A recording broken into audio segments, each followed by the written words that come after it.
Formação inicial do Brasil. Quando os portugueses chegaram à região do Rio de Janeiro, já haviam diversos povos nativos habitando esse território há vários anos, sendo eles os indígenas. E como sabemos, os africanos foram trazidos da África para o Brasil para serem escravizados pelos senhores e homens brancos, sendo obrigados a trabalhar nos engenhos e fazendas. Sendo assim, o Brasil foi inicialmente formado por indígenas, africanos e portugueses. Choque cultural. Chegada dos portugueses às terras indígenas. Em 1500, quando os portugueses chegaram ao Brasil e no Rio de Janeiro, dominaram as terras ao redor da Baía de Guanabara. Eles encontraram várias tribos de povos indígenas, também diferentes entre si. Com isso, ocorreu um grande choque cultural desses povos tão distintos. De um lado, portugueses super bem vestidos e sofisticados, e do outro, indígenas com corpos pintados, colares, cocares e a maioria nus. O resultado disso foi a ocorrência de diversos conflitos e trocas. Os indígenas ficaram maravilhados com os objetos trazidos pelos portugueses, como espelhos, facas e tesouras. Como os portugueses eram espertos, eles ofereceram esses objetos aos indígenas em troca de serviços e exploração das terras e do pau-brasil. Essa troca recebeu o nome de escambo, e foi assim que começou o longo período de escravidão dos povos indígenas. Catequização dos indígenas e cultura imposta. Com a vinda dos portugueses, eles foram reproduzindo, adaptando e espalhando sua cultura e modo de vida. Porém, essa colonização ocorreu à força. Os indígenas sempre foram politeístas, acreditando em vários deuses, e com a chegada dos portugueses, foram obrigados a mudar sua religião. Impuseram a eles o cristianismo, trazendo padres católicos jesuítas para que estes os ensinassem a acreditar em somente um Deus. Durante esse processo de conquista, os portugueses também acabaram impondo uma outra língua aos indígenas, a língua geral do Brasil. Os padres jesuítas eram encarregados de ensinar essa língua aos indígenas, modificando o tupi, a gramática, para facilitar a comunicação entre nativos e colonizadores. Outros hábitos também lhes foram impostos, como vestimenta, economia, trabalho, alimentação, moradia. E, com o tempo, muitos grupos étnicos acabaram sendo extintos. Ainda nos dias de hoje, muitos povos indígenas lutam pelo direito de manter sua cultura ancestral e seu modo de vida original. Contribuições indígenas. Nós, brasileiros, somos herdeiros da mistura de todos esses elementos culturais.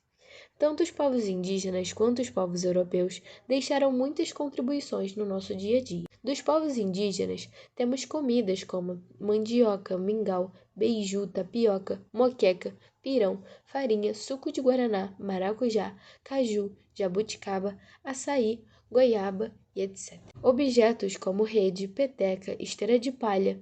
Temos nomes como Cauã, Cauê, Iracema, Jandira, Tainá. Nomes de estados brasileiros, como Acre, Pará, Pernambuco e até o hábito de tomar banho todos os dias. Já dos europeus, temos o carnaval, as festas juninas, os instrumentos de corda, o cultivo da cana, plantio de frutas, verduras e legumes, pratos à base de bacalhau e sardinha, caldo verde e outras coisas. Ficaremos agora com o vídeo do Renato, descendente da tribo Funiô, falando um pouco sobre os indígenas, seus costumes, sua cultura e o preconceito existentes.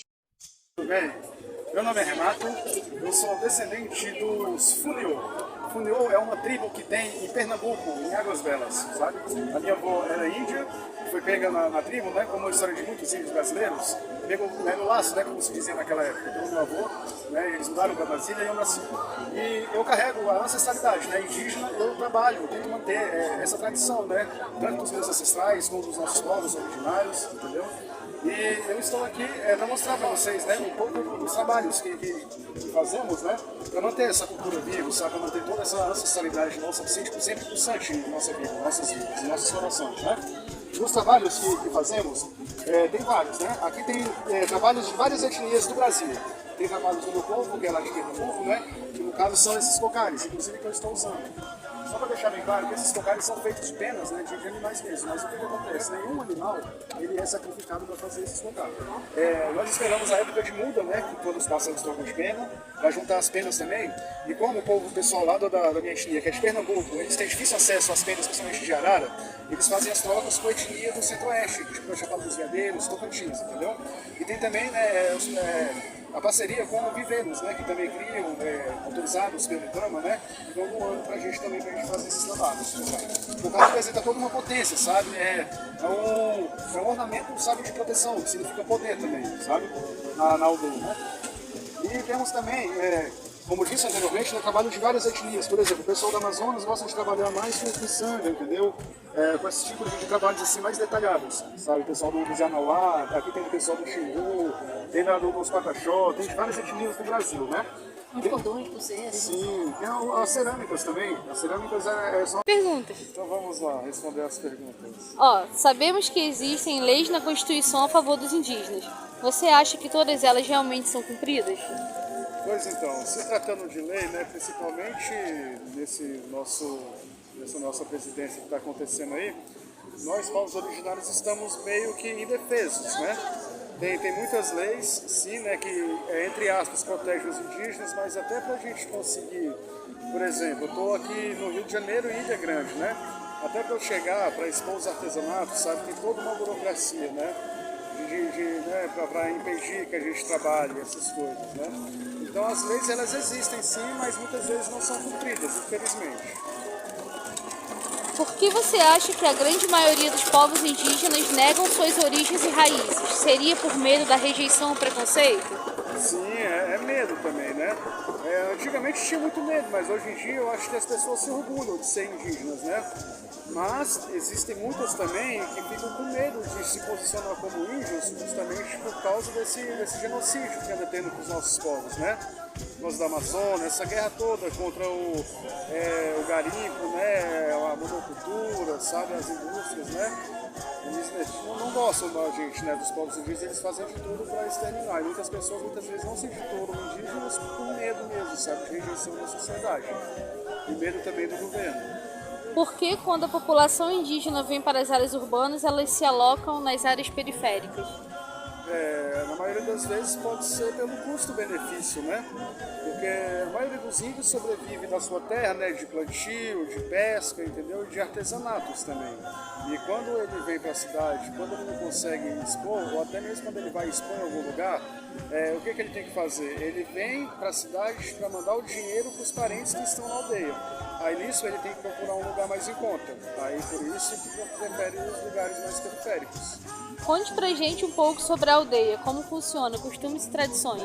Pois então, na aldeia nós temos costumes, né, de plantio, de colheita, sabe, de fazer rituais com as medicinas, uma delas é o rapé, igual eu acabei de falar, sabe, com a jurema também, o chá, sabe, existem rituais para a lua, para a dança do sol, sabe, para a dança da lua, para celebrar, né, nossos ancestrais, para rezar por toda a humanidade. Sabe, esses são nossos costumes, muitos cânticos, muita cantoria, muita reza, sabe, muita medicina. Formação da população de Teresópolis. O começo do povoamento ocorreu em meados do século XVI por índios timbiras, antes mesmo da chegada dos portugueses. Certo progresso foi visto quando um fluxo de escravos que fugiam das plantações de cana da Baixada Fluminense levou à formação do Quilombo da Serra, primeiro povoado da região. Atualmente não se tem nenhum registro desses povos, só se sabe que viviam da caça e da colheita. Não havia divisão social, pobres e ricos, mas sim divisão sexual do trabalho. De acordo com os antropólogos, entre os timbiras, os homens caçavam e construíam as habitações com troncos e folhas. As mulheres cabiam a tarefa de plantar, colher, fazer as cestas para carregar os utensílios domésticos e a criação dos pequenos índios até os 7 anos de idade. Mas por que até os 7 anos? Porque esta era a idade que os meninos começavam a seguir seus pais para aprender a caçar e cortar árvores. Nesta mesma idade, as meninas aprendiam o que poderia ser plantado, como fazer os serviços domésticos e etc. A vida dura dos timbiras refletia como era a vida em geral dos índios brasileiros, antes de 2 acontecimentos importantes: a chegada dos portugueses e a conversão dos índios ao cristianismo, mudando totalmente o modo de vida desta gente. Localização dos povos indígenas. Os indígenas, de maneira geral, constituem uma população vulnerável, apresentando indicadores sociodemográfico, econômico e de saúde piores do que o restante da população. Em muitos países ocorre um aumento de indígenas residentes em áreas urbanas, especialmente em áreas periféricas, por serem áreas mais fáceis de serem ocupadas, o que acaba resultando na criação dos chamados bairros indígenas. Preconceito e invisibilidade. Em países com presença de povos nativos, para que todos tenham seus direitos assegurados, é preciso reconhecimento por parte do governo, o que muitas vezes não acontece, visto que os indígenas são considerados invisíveis na sociedade. Em tais países, é comum que enfrentem diversas dificuldades, como condições de preconceito e racismo, apresentando muitas vezes piores condições de vida. Com isso, esses povos são caracterizados pelos altos índices de pobreza, desemprego, analfabetismo, exclusão social, falta de terra e território, destruição do ecossistema, alteração da dinâmica de vida e necessidades básicas não atendidas. Saúde dos indígenas. No campo da saúde pública, para que os indicadores reflitam condições de saúde menos desiguais entre diferentes segmentos populacionais, é necessário reduzir a diferença nas condições de vida e no acesso aos serviços de saúde. A fim de atingir esse objetivo, os estudos, as ações sociais e as políticas públicas em saúde devem considerar diversos aspectos e dimensões, como a classe social, o gênero, a raça, cor ou etnia dos segmentos populacionais, focando dessa forma naqueles mais vulneráveis. Avanços na saúde indígena. No que diz respeito à saúde dos indígenas no Brasil, dois marcos importantes foram a criação do Subsistema de Atenção à Saúde Indígena e da Política Nacional de Atenção à Saúde dos Povos Indígenas. O Subsistema de Atenção à Saúde Indígena provê atenção integral à saúde de forma diferenciada, considerando o contexto local e as tradições de cada etnia, atendendo esses povos em suas próprias aldeias. Porém, uma parcela dos indígenas das áreas urbanas do país é atendida no SUS, em todos os níveis de atenção, primária, secundária e terciária, conforme os demais segmentos populacionais. Já a Conferência Nacional dos Povos Indígenas luta para que haja atendimento diferenciado a todos os indígenas urbanos fora de aldeias e terras indígenas. Tanto os indígenas em suas aldeias quanto os urbanos precisam receber uma atenção à saúde especial e diferenciada. Autoidentificação e medo. A ONU, 1986, recomenda que a identificação dos indígenas seja realizada pela autoidentificação, ou seja, a percepção do indivíduo sobre sua identidade étnica e ou racial. Porém, muitas vezes isso não acontece, porque a ideia de que o indígena vive na floresta, caça e anda nu ainda é muito presente na sociedade brasileira. Como resultado, nas situações em que o indígena precisa se afirmar como tal, há medo do preconceito e a negação de suas raízes e origens. Definição de indígena. No Brasil, a Fundação Nacional do Índio, FUNAI, que coordena e executa a política indigenista, define na Lei nº 6001/1973 como indígena todo indivíduo de origem e ascendência pré-colombiana que se identifica e é identificado como pertencente a um grupo étnico cujas características culturais o distinguem da percepção de quem responde o questionário no domicílio, seja a própria pessoa, autoclassificação, ou outra, heteroclassificação. Diminuição de indígenas. Em 2000, havia 35.934 indígenas no estado, que representavam 0,2% da população, e em 2010, 15.258, representando 0,1% da população estadual. A diminuição populacional verificada nas áreas urbanas pode ter ocorrido pela migração para outros lugares ou pela falta de identificação desses indígenas. Etnias encontradas no estado do Rio de Janeiro.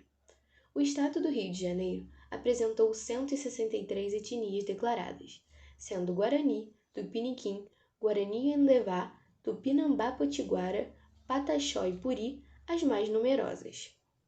Dentre os indígenas da pesquisa, chama a atenção que 9.886 deles informaram não saber a sua própria etnia. Fica a pergunta: eles realmente não sabem ou não querem se identificar? Até quando os indígenas vão se esconder por medo da repressão da sociedade? Isso precisa ter um fim. Agora ficaremos com mais algumas palavras sobre os indígenas da professora Luana Costa. Estamos aqui com a professora Luana, de História, e a gente tem uma perguntinha para fazer para ela. Por que você acha que a grande maioria dos povos indígenas negam suas origens e raízes? Seria por medo da rejeição ou preconceito? Na verdade, quando a gente fala de povo indígena, a gente precisa assumir que tem uma trajetória, né, de muitas lutas, muitas dificuldades. Desde o início da formação do Brasil, a questão de colonização, o indígena vem lutando pelos seus direitos. Atualmente nós temos aí, né, a FUNAI, que é a Fundação Indígena, que faz essa proteção, né, que cria leis, que estabelece ali quais são os cuidados que os indígenas precisam ter, mas infelizmente a gente ainda vê muito preconceito relacionado a essa questão indígena. As pessoas acreditam que o índio, né, é tudo igual. Atualmente a gente nem usa mais essa palavra índio, porque quando você fala índio, parece que você está assumindo ali um papel em que todos se vestem da mesma forma, praticam os mesmos hábitos, e nós sabemos que nós temos aí dentro do Brasil etnias diferentes, povos diferentes, que se portam de formas diferentes com as suas culturas próprias. E aí muitas vezes quando eles saem das suas tribos, né, das suas aldeias, e eles buscam ali estar inseridos dentro da sociedade no dia a dia, eles acabam sendo ali sofrendo, né, esse preconceito por conta de toda a história que todos os seus povos aí vão trazendo ao longo do tempo. Então eu acredito sim que seja por conta desse preconceito que eles acabam sofrendo na atualidade, e também um pouco pelo medo, né, de se autodenominar indígena e acabar sofrendo um pouquinho mais por conta do que já aconteceu no seu passado. A seguir, uma entrevista com o historiador Marcelo Lemos sobre a origem dos indígenas até o preconceito sofridos por eles até hoje em dia. Contar um pouco sobre a história dos indígenas no estado do Rio de Janeiro. Os indígenas chegaram aqui há 8 milênios, pelo menos é a mais antiga datação que nós temos, foi lá em Itaboraí. Depois você tem uma ocupação por povos que são chamados sambaqueiros, que ocupam basicamente o litoral do estado todo, a partir de 7.000 anos atrás, e ficam, né, explorando esses territórios até uns 1.500 anos atrás, quando eles são superados pela migração de outros povos. Esses povos sambaqueiros utilizavam-se de recursos da restinga, da floresta e principalmente do mar. E faziam montes, eram amontoados de conchas, que chamavam sambaqui, que vem de tambaqui, que quer dizer amontoado de conchas em tupi, e onde eles eram restos de frutos do mar, também restos de peixes que faziam esse monte, e também onde eles enterravam os corpos dos seus entes falecidos, né, em cerimônias e tal. Esses sambaquis ficavam próximo ao litoral, geralmente tinham de 3 a 4 metros no Rio de Janeiro. Essas populações elas foram suplantadas por 2 outras populações, uma da chamada pela arqueologia de tradição Tupi-Guarani, que chegou ao estado do Rio de Janeiro, começou a chegar a partir de 3.000, 2.000 anos atrás, e que acabou ocupando, inclusive, não só a serra, como o litoral. E também um outro grupo, vindo do interior de Minas Gerais, esse chamado pela arqueologia de tradição Una, que também ocupou principalmente o Vale do Paraíba e a parte de cima ali, onde sai o Rio Paraíba do Sul e Campos. Desses povos se originaram alguns que tiveram contato com os colonialistas, né, com os europeus que vieram invadir o Brasil. Nesse caso, do litoral de Paraty até Cabo Frio, eram povos que foram conhecidos na história como tamoios. E também você tinha parentes deles, os temiminós. E dali para diante você tinha os goitacás. No interior tinham outros povos que foram muito pouco contactados ou foram menos documentados porque os arquivos da Câmara do Rio de Janeiro e os arquivos sofreram destruição por conta da invasão francesa e também sofreu interrupção por conta.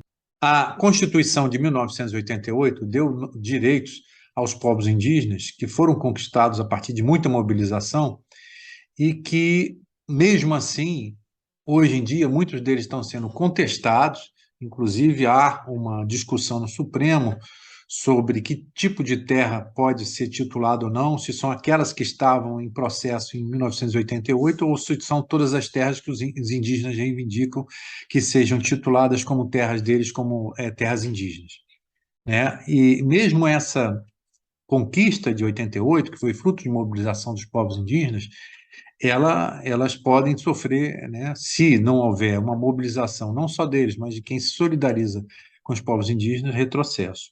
A gente vê com uma outra questão, por exemplo, que foi a conquista de poder falar a sua própria língua, coisa que tinha sido retirada no século XIX, agora é um direito, e mesmo assim há dificuldades de se cumprir esse direito. Então, qualquer coisa na Constituição, para os povos indígenas e também para o restante da população brasileira, mesmo que esteja garantido, precisa de muita luta para que ela seja efetivada. Às vezes a gente vê, por conta disso, retrocesso. Uma outra questão é que, às vezes, por conta até desses processos históricos que pressionam né, as pessoas que são indígenas, que assumiram a sua identidade indígena, muita gente tem vergonha de assumir que é indígena ou que descende de indígenas, né? E isso a gente vê, seria como se fosse uma fobia por conta dessa pressão social. Assim como um bullying na escola, que algumas pessoas sofrem, né, e que é um absurdo, você tem também na sociedade bullying sociais. Nesse caso, essa eufobia, ou seja, a fobia em se auto-identificar como indígena, por exemplo, existe. Principalmente porque são séculos de opressão, séculos de exclusão, séculos de violências e, evidentemente, a pessoa não quer ser mais objeto disso e ela tende a esconder a sua origem. Mas, na medida que você valoriza, né, os saberes, os povos indígenas, isso se reverte. Inclusive com pessoas que antes não assumiam a sua identidade indígena, reassumindo ela e tendo orgulho dela. Isso é muito um processo que foi feito durante anos, de menosprezar a cultura, as culturas indígenas, de menosprezar as pessoas né, de origem indígena no nosso país. Um outro aspecto também que é importante a gente visualizar e discutir em relação a essa questão é que a gente tem hoje, inclusive os censos mostram isso, que uma parcela da população indígena está nas áreas urbanas. Mas, na verdade, a pergunta tem que ser feita de forma diferenciada. Ou seja, o que era antes território indígena e que foi invadido, né, constantemente no processo de colonização, se tornou um território em que as características anteriores não existem, mas as pessoas que viviam nesse território se sobreviveram e estão vivendo nessa nova sociedade fruto desse processo. Então, por exemplo, muita gente diz assim, o cara não é índio porque ele usa celular. Ué, mas nós também que somos descendentes de portugueses, de franceses, de italianos, no século XIX não tinha muitas coisas que tem hoje, eles utilizam. Por que para alguns é possível justamente absorver as questões que estão colocadas novas e para outros é proibido? É proibido o índio que seja na aldeia ou seja na cidade, ter um celular? Por quê? Isso é uma ressignificação daquele instrumento que é usado para propagação, por exemplo, da sua língua, para propagação da sua cultura, para a sua própria sobrevivência. Qualquer cultura, qualquer povo pode absorver novas tecnologias. Isso não quer dizer que ele deixe de ser o que ele é por conta disso. Então, é uma questão muito equivocada achar que aquele índio que está desaldeado porque, por exemplo, ele perdeu os seus territórios, no processo histórico eles foram excluídos do território. Por exemplo, o caso daqui do Rio de Janeiro, você tem 20 aldeamentos que foram criados pelos portugueses, que reuniram indígenas de várias aldeias, e que depois, por exemplo, vou dar um exemplo aqui com o nome, é o caso de São Lourenço, que era onde atualmente é Niterói. Os índios, durante 300 anos, tinham um território que era quase toda a cidade de Niterói, ou mais até do que a cidade de Niterói. E chegou no século XIX, no final do século XIX, as suas terras foram sequestradas, os descendentes, poucos deles ficaram com terras ali, e o restante ficou sem território, ficou sem possibilidade de viver no próprio território.